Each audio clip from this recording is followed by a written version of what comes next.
Hi everyone. Code with Jagdeep में आपका स्वागत है। मैं हूं जगदीप सिंह। जैसा कि हमने पीएचपी ट्यूटोरियल सीरीज शुरू की थी, उस सीरीज में अब तक हो चुके हैं 8 लेक्चर और आज होगा लेक्चर नंबर 9। तो शुरू करते हैं। आज का हमारा टॉपिक है कंट्रोल स्ट्रक्चर्स इन पीएचपी। उससे पहले हम देखते हैं कि अभी हमने क्या क्या कवर किया है। तो हमारे अभी तक के 8 लेक्चर्स में मैंने कॉन्स्टेंट, इको ऑपरेंट, इंट्रोडक्शन, ये सब चीज़ें कवर की हैं। साथ ही साथ इंटरव्यू क्वेश्चंस के बारे में मैंने आपको बताया है। अगर आप कहीं पे कोई कंफ्यूजन है और कोई डिटेल वीडियो आप चाहते हैं किसी अदर टॉपिक पे भी, तो प्लीज़ आप कमेंट कर सकते हैं। चलिए फिर शुरू करते हैं। तो what is control structure? Control structures way structures और फंक्शंस हैं किसी प्रोग्रामिंग लैंग्वेज में जो हमें फैसिलिटी प्रोवाइड करते हैं ऑन कंडीशनल बेसिस पे हम डिसीजन मेक कर सकें कि अगर ये कंडीशन ट्रू हो तो मैं ये डिसीजन के साथ जा सकूं, अदरवाइज ये डिसीजन मैं ले सकूं, इस तरह से। सो इसका फर्स्ट होगा इफ एल्स स्टेटमेंट। तो शुरू करते हैं। VS कोड मैंने ओपन किया हुआ है, थोड़ा सा जूम कर लेता हूं जिससे आपको थोड़ा सही से दिखे। तो बनाते हैं एक फोल्डर नया कंट्रोल स्ट्रक्चर के लिए। फोल्डर क्रिएट करते हैं, कंट्रोल स्ट्रक्चर्स। टर्मिनल ओपन करते हैं।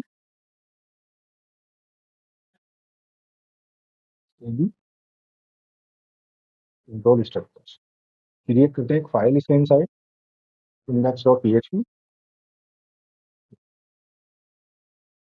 php open tag, close tag. तो सबसे पहला है हमारा if else statement. If else में सबसे पहले मैं लूंगा इफ स्टेटमेंट। सिंटैक्स क्या होता है? तो इफ का सिंटैक्स होता है if like this and this is the syntax. Test करते हैं किसी रियल प्रॉब्लम के साथ। Suppose I have a variable $x is equals to 9, then I can check if x greater than 10, then x is greater than 10. But here I can take 11 because if 11 होगा तो क्या होगा कि 10 से greater होगा 11, तो मेरी कंडीशन ट्रू होगी, इसलिए ये प्रिंट करेगा x इज ग्रेटर देन 10। तो ये इसका रियल सिंटैक्स है जो हम प्रॉब्लम्स में से यूज करते हैं। चलिए प्रिंट करते हैं। वो करेंगे php index dot php x is greater than 10। सो अगर मैं यहाँ पे करता हूँ 9 जैसा स्टार्ट में किया था, तो ये इसके इनसाइड नहीं जाए। उस केस में हमें कुछ भी प्रिंट नहीं होगा क्योंकि ये इस ब्लॉक को रीड ही नहीं करेगा। इस केस में हम क्या करते हैं? अब हम यूज करते हैं एल्स। अगर ये कंडीशन ट्रू हो तो इसके अंदर जाए और हमें प्रिंट करे एक्स इज ग्रेटर देन 10, और अगर ना हो तो एक्स इज लेस देन और इक्वल टू 10। क्योंकि हमारे पास 3 केसेस बनते हैं। तो पहले में हमने कवर किया इफ, अब हमने कवर कर रहे हैं हम एल्स। रन करा रहा हूँ, एक्स इज लेस देन और इक्वल टू 10।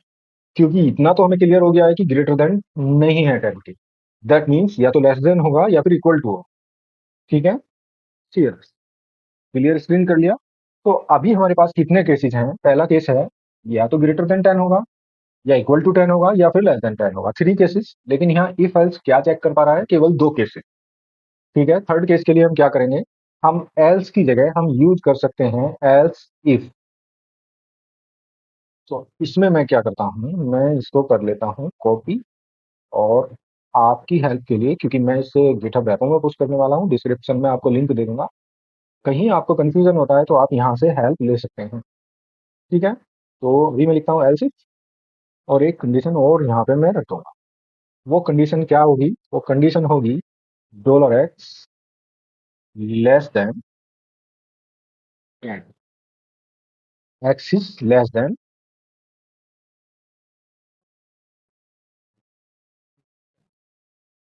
दो केस कवर हुए। थर्ड केस क्या होगा? इक्वल टू का। तो 3 ही केस बनेंगे, या तो ग्रेटर देन होगा, या लेस देन होगा, या इक्वल टू होगा। तो थर्ड केस के लिए मैं यूज कर सकता हूँ एल्स, और यहाँ पे x is equal to 10। Run कर, x इज लेस देन 10। किस में गया? चेकिंग में, एल्स सिक्स में गया। अगर मैं इसे करता हूँ 10, तो किस में जाएगा? लास्ट में केवल एल्स में जाएगा, एल्स सिक्स में नहीं जाएगा, एल्स में जाएगा। x is equal to 10। कौन कौन सी कंडीशन रन हुई? This condition run, last one, else condition. तो ये एल्स इफ और ये एल्स। अगर मेरे पास नंबर ऑफ कंडीशंस हो 7 से 8। तो उसमें क्या होगा, ये है मेरा एलसीएम। इसमें क्या होगा कि हम कितने भी नंबर ऑफ एलसीएम यहाँ पे लगा सकते हैं। इसे बोलते हैं मेथड चेनिंग। ठीक है, ये आपको क्लियर हुआ होगा। अगर मेरे पास 6 से 7 कंडीशन हो, तो उस केस में हम क्या कर सकते हैं। उस केस में हमारे पास एक स्टेटमेंट और है जिसे कहते हैं स्विच केस। क्योंकि जब हम नंबर ऑफ एलिमेंट यूज करेंगे, 5 6 7 एलसीफ के चेनिंग करेंगे, तो उसकी कॉम्प्लेक्सिटी बहुत ज्यादा हो जाएगी। तो कॉम्प्लेक्सिटी को कम करने के लिए हम स्विच केस यूज करते हैं। तो स्विच केस मैं अभी आपको बताऊंगा, उससे पहले मैं एक चीज इंट्रोड्यूस करना चाहता हूँ। इफ एल्स का एक शॉर्ट रूट है, और वो शॉर्ट रूट क्या है,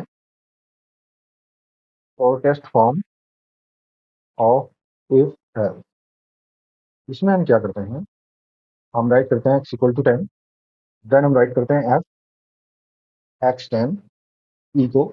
इस तरह से अगर हम राइट करते हैं ये भी सही है, ठीक है। नहीं तो ऐसे भी हम लोग राइट कर लेते हैं। और ये जो है लेटेस्ट पीएचपी ही सपोर्ट करती है, सभी वर्जन इसको सपोर्ट नहीं करेंगे। काफी जगह आपको एरर देखने को मिलेगा। एक तो ये हुआ, इससे अलग भी एक शॉर्टेस्ट फॉर्म और भी है। तो ये हुआ हमारा फर्स्ट शॉर्टेस्ट फॉर्म। सेकंड हम देखते हैं, बी 8.3 में हम क्या कर सकते हैं, $x <10। तो अभी हम क्या कर सकते हैं कि हम यहाँ पे लिख सकते हैं, ये यूज कर सकते हैं। और उसके बाद हम लिख सकते हैं एल्स। ये तो करेंगे, उसके बाद हम यूज कर सकते हैं एल्स। और ये यूज कर सकते हैं हम जिसे बोलते हैं कॉलन। और एल्स के बाद फिर से हम ई को कर सकते हैं, देन एंड इफ। इसको यहाँ पे टर्मिनेट करना मैंडेटरी होता है। अगर आप मैंडेटरी नहीं करेंगे, आप इसे टर्मिनेट नहीं करते हैं, तो अभी आप देखेंगे कि मेरे पास एरर आएगी, $x। क्योंकि मैंने इनिशलाइज नहीं किया है, और इसका भी मेरे पास एरर आता। क्लियर स्क्रीन करते हैं, रन करते हैं। ठीक है, unexpected end of file, line number 32। क्योंकि ये 32 थी और यहाँ पे अनएक्सपेक्टेडली मैंने इसे क्लोज किया था। अभी रन कराते हैं, एक्स इज ग्रेटर देन 10। तो कौन सा चला, एल्स चला। क्यों ग्रेटर देन बोला इसने, क्योंकि लेस देन वो नहीं है, इस कंडीशन के इनसाइड आया। तो कमेंट मैंने रॉन्ग लिखा हुआ है, आउटपुट सही है। ठीक है, ग्रेटर देन और इक्वल टू, सही कर दो। ठीक है, ये हुआ दो शॉर्टेस्ट फॉर्म हो गई इफ एल्स की। अब बात करते हैं मेथड चेनिंग। जब हम नंबर ऑफ इफ एल्स हमें यूज करने हो, जो मैंने आपको दिखाया था यहाँ पे, एल्स इफ के, इफ एल्स इफ, फिर एल्स इफ एल्स इफ, तो कॉम्प्लेक्सिटी बहुत ज्यादा हो जाएगी, प्रोग्राम काफी स्लो हो जाएगा।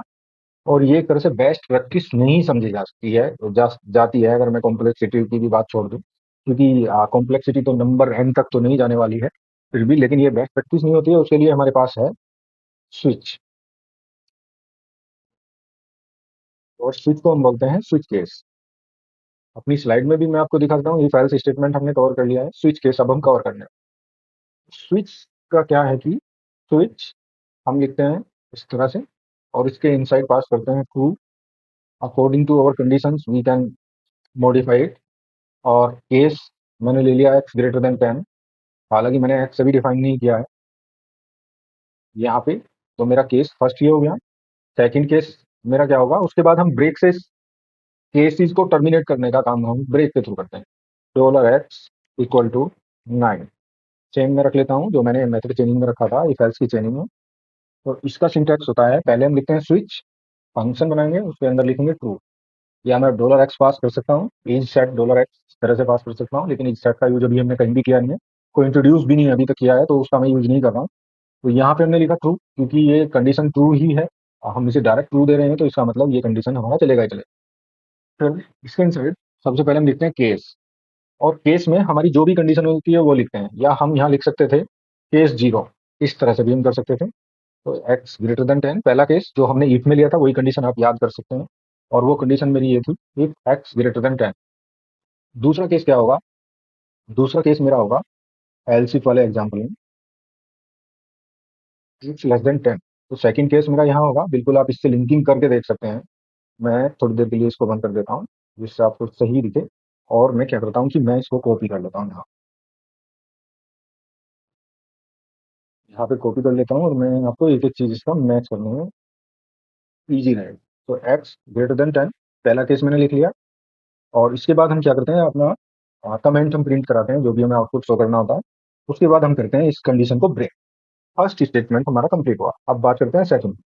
सेकंड केस मेरा है एक्स लेस देन 10, ये यहाँ पे आ गया। अब इको करेंगे एक्स इज लेस देन 10, ठीक है, फिर से ब्रेक, और ये हमने ब्रेक कर दिया अपना सेकंड आर्ग्यूमेंट। अब थर्ड की बात करते हैं। थर्ड कंडीशन हमें यूज नहीं करनी है, अदरवाइज हम लिख सकते हैं एक्स इक्वल टू 10, ऐसा भी कर सकते हैं, नहीं तो सबसे लास्ट हम देते हैं डिफॉल्ट। डिफॉल्ट केस वो केस होता है जो हर हाल में रन होगा ही होगा। हर हाल में रन होने से मतलब है कि अगर दोनों में से कोई भी मैच ना हो, फर्स्ट और सेकंड और थर्ड, या number of n number of cases हैं और कोई भी मैच नहीं हुआ, तो फिर डिफॉल्ट, उस केस में डिफॉल्ट रन, जहां कोई केस मैच ना हो। तो डिफॉल्ट डिफॉल्ट का भी सेम सिंटैक्स हम लिखेंगे, x is equal to 10 and break. ये मेरा स्विच स्टेटमेंट कंप्लीट हुआ। ओपन करते हैं टर्मिनल। आप यहाँ पे लिंकिंग करके इसे देख सकते हैं इफ एल्स के साथ। पहली कंडीशन थी एक्स ग्रेटर देन 10, इफ के अंदर। यहाँ पे पहला केस था कि एक्स ग्रेटर देन 10, ठीक है, और सेम यूज किया था ब्रेक। इसका ये सिंटैक्स इसी तरह से होता है। अब थर्ड केस की बात करते हैं। थर्ड केस में मैंने क्या किया है, यहाँ पे यूज किया एल्स, जो बाय डिफॉल्ट अगर दोनों कंडीशन मैच ना हो तो थर्ड बाय डिफॉल्ट चलेगा, एल्स में ही जाएगा अगर कोई भी इफ की कंडीशन ट्रू नहीं होती है, इफ या एल्स। तो यहाँ पे उसकी जगह है डिफॉल्ट। सेम लिंकिंग आप कर सकते हैं। ओपन करते हैं टर्मिनल और टर्मिनल पे रन कराते हैं। तो फर्स्ट टर्मिनल अभी भी हम स्टॉप कर सकते हैं, यहाँ से करते हैं run. X is less than 10 run हुआ। किस में गया, इस केस के अंदर गया लेस देन 10। आपको स्विच केस समझ आया। ये था हमारा कंट्रोल स्ट्रक्चर। पहले इफ फिर इफ एल्स, फिर इफ एल्स का चेनिंग एल्स इफ के फॉर्म में, और अब स्विच। आगे बढ़ते हैं। स्विच के बाद मैच स्टेटमेंट। पीएचपी 8 के बाद मैच स्टेटमेंट इंट्रोड्यूस हुआ है। कैसे काम करता है देखते हैं हम। ओपन करते हैं। ओपन करने के बाद मैं क्या करता हूँ कि एक न्यू फाइल मैं यहाँ पे क्रिएट कर लेता हूँ मैच के लिए, match dot P H. Same thing करेंगे इसमें भी। ओपनिंग टैग, क्लोजिंग टैग, और यहाँ पे हम अपना कोड लिखना शुरू करें। Equal to 2,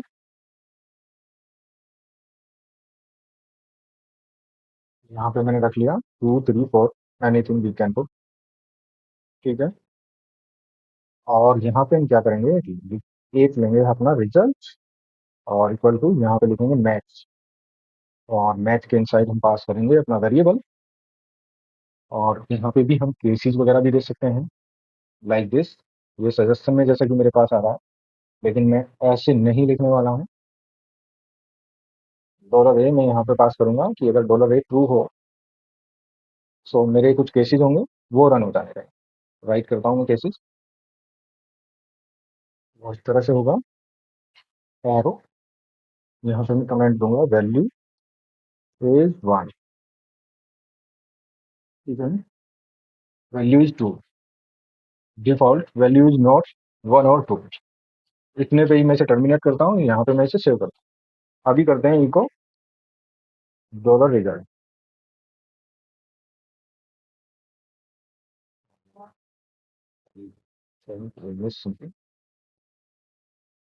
yes, semicolon. यहाँ पे इसे टर्मिनेट करना होगा, तो ये रन करते हैं। तो क्या आउटपुट होगा, clear screen, PHP max dot PHP, value is not 1 और 2 बिकॉज वैल्यू इज 3। तो ये फर्स्ट केस मैच नहीं हुआ, सेकंड मैच नहीं हुआ, थर्ड मैच हुआ, तो डिफॉल्ट वैल्यू रन होगी। अभी अगर मैं इसे 2 कर देता हूँ तो मेरा ये केस रन हो जाएगा, सेकंड वाला, बिकॉज वैल्यू इज 2। तो अभी आपको क्लियर हुआ कि मैच एक्सप्रेशन कैसे काम करता है। ये फास्टर भी है, इफेक्टिव भी है स्विच केस से। और switch case little bit slower है as compared to if else, although काफी लंबी चेनिंग में आप इफ एल्स और एल्स इफ यूज ना करें, ये बैड प्रैक्टिस होती है। तो अगर इफ एल्स आपको 2 से 3 लेवल तक यूज करना है तो कोई इशू नहीं। तो स्विच केस जनरली हम अवॉइड ही करते हैं, इफ एल्स के साथ ही ज़्यादातर जाते हैं।